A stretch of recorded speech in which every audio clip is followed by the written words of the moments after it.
Hi everybody. Today we're going to talk a little bit about scissor skills. This is really something that we focus heavily on in the 3-year-old program, although it's a great review for any of our 4-year-olds and for our 2-year-olds. If you are feeling adventurous and you want to start letting them try some scissor work, this is a great way to begin. We always encourage the kiddos to pick up the scissors on their own. It's a great way to see if they know how to pick up a pair of scissors. We do a lot of modeling in class. So we talk about putting the thumb in the little hole and the 2 fingers in the big hole. And then we get silly with it. We hold them upside down. We turn them the wrong way. And the kids laugh and they tell us to hold them up. We say thumbs up for good cutting.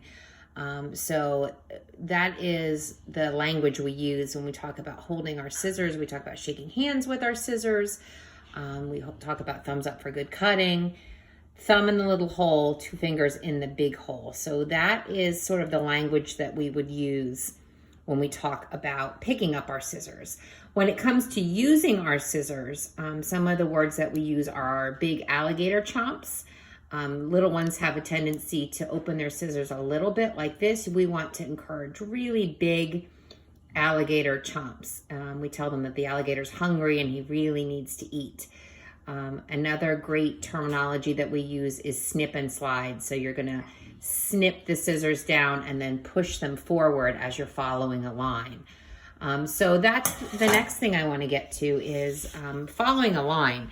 We talk about keeping our car on the road. We talk about not crashing the car. So when you have those scissors, you want to get your kiddo started on the line. And this is a great activity that you can do really easily at home.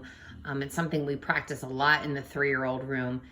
Just really simple, straight line, a zigzag line, and then a wavy line. And just to see if they can do that. We call it motor planning. Because a lot of kids can just snip, what I just call, like a fringy snip like that. That's one skill. But what we really need to get them to is this motor planning where they're not only are they cutting, but they're following on a line and they're advancing their scissors forward.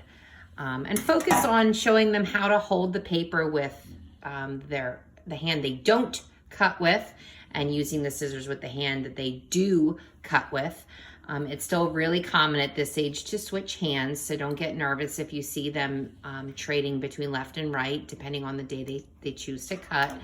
And then after we do some cutting like this, you might start with simple shapes that they can cut out, like a circle or a square or a rectangle. Don't forget, one of the hardest things for them with the motor planning, if you have just a shape, let me take my paper here and draw a circle. One of the biggest struggles they might have is trying to figure out how to get from the edge of the paper to the circle like that. So anytime you've ever seen a craft come home, it may appear that it was folded. Let me show you real quick. We'll do a circle like that on a fold because for motor planning reasons, it's a lot easier for them to see the edge of the line being at the edge of the paper. If you do want to do solid shapes like this, then be ready to help them figure out how to get my scissors from here all the way in here.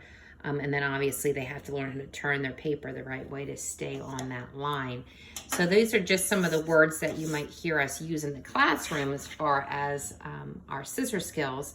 I'm also going to send a little Pinterest activity on about some different activities that you can do at home to strengthen those fine motor skills. Some of the things I would suggest beyond what they have in there is cutting different objects. Give them a piece of fabric that they're allowed to cut. Give them some tin foil, a straw. You let them cut some pasta, cardboard, things that are going to strengthen those muscles.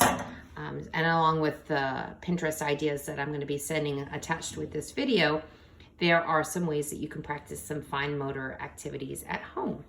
Thanks, everybody. Bye-bye.